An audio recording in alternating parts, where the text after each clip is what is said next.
flaking is so damn ubiquitous that everywhere you see coaches, relationship coaching, dating coaches are telling you, here's how you stop girls from flaking on you. Here's what you do to prevent the girls from flaking on you. And you know what? They're all kind of right. And if you do everything they say, it's going to be really bad for you. So here's the issue. Most people give you the following advice. All right, if the girl flakes, just accept it. Just text her a couple of days later or play it cool. And whatever you do, definitely do not call her out on it. You have to accept that, she has options and maybe you're not her first option and maybe something interesting came up, and that's just how girls are. And here's what you do about it. You can do this or you can do that. You can not talk to her for a few days. You can ignore her, et cetera, et cetera, et cetera, et cetera. So you get all these strategies to deal with flaking and how to deal with flakes.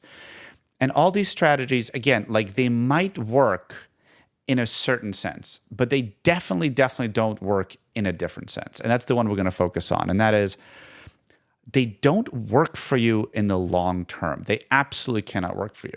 Here's what's happening with a girl flakes. When a girl flakes, she's telling you several things. One, she tells you that she is not that into you. And two, even if she's that into you or if she's not that into you, it tells you something much more important. It tells you that she's a terrible human being. A lot of guys will say, a lot of coaching guys will say, well, she wasn't attracted enough to you. Well, she wasn't you didn't give her reasons. You didn't market yourself properly. Guys, think about this. Think about marketing. There's so much conversation about how to essentially market yourself to girls. But in your personal life, do you like being marketed to? Do you like being sold to? Does it ever really work? Does it make you enjoy the product more? If the product is really well marketed and you buy it, what happens when you actually get it? You're like, this isn't actually that good. Why did I spend all this money? So marketing is not how you want to approach relationships. You don't want to think about what works, at least not in the short term, right? Because maybe the marketer will get the sale, but you're like, okay, I just bought a bunch of crap and I feel bad about it. And if you try to market to girls and you try to implement these strategies, you will buy a bunch of crap. And crap being a woman, and again, this applies to men also, but a woman or man that just isn't a good human being. If someone flakes on you, it means they set an appointment, they set a time, you prepare for it, you invest in it, you organize your day around it, and then they just don't care enough about you to show up. This is not a good person.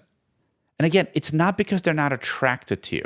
The fact that they're not attracted to you enough to go through with it is actually very good. It's good. They're showing you who they are at their core. Because you know what? If you date this woman, she won't always be attracted to you. She won't always be so head over heels that it overrides her naturally shitty tendencies. You want to know that she's the kind of person that if she doesn't like you, she doesn't feel good, she's not going to be considerate of your feelings. She's not going to be considerate of everyone's feelings. It's not really about you. There's so much rhetoric about how you should do this and you should do this. But guess what? Her character and her personality is not about you.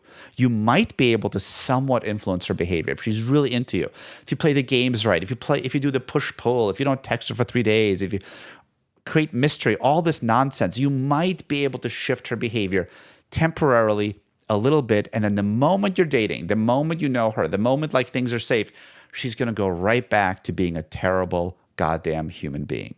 And I'm not saying this because I hate girls or whatever, because it's the same for guys. If the guy's a flake, unless you get him at the right moment, that's who he is as well. He's an inconsiderate person. So all this advice that helps you get these people out and play these games, all it's really doing is it's one, setting you up for a bad relationship because you can't have a good relationship with a person who is not a good person. And two, and this is probably worse, it is destroying your dignity, right? Because when a person flakes, you feel bad, and rightfully so. There's a social commitment, and this person just said, I don't care. I don't care about you. And it feels bad. And you know what? Trying to instead of telling you, hey, you know what? You're a total bitch or whatever you want to say. You're like, you know what? I want you so bad that I'm going to give up my dignity and I'm going to play games with you to get you out. What does that tell you about yourself? And if you keep doing this, it lowers your value in your mind. It makes you feel less and less dignified as a person. It makes you feel more and more worthless. You probably won't notice it, but it's going to happen. You're just going to be thinking of how do I get these girls? I'm not worth it. How do I trick them? So guys, if a girl's flaking on you, or if a guy's flaking on you, whatever it is, react to it appropriately, like you would with someone who you don't want. Like if a friend or someone you're just meeting, or like someone you don't really know well just flakes on you, don't put up with it. Be like, hey, you know what? Screw you. You don't respect me. You don't respect people enough. I don't need you. Even if I want you, even if I want something from you, think about this. I don't need you enough to give up my dignity. And if you practice doing this, you will start to feel better about yourself, and you will attract people in your life that also treat you better. Or at the very least, you won't accept people in your life that treat you worse. All right, guys, I hope this helps. I know it's not what you want to hear. There's no damn secret to like get the flakes to stop flaking. What you have to do is you have to find people that have good character and spend time with them. Have a great day. Bye-bye.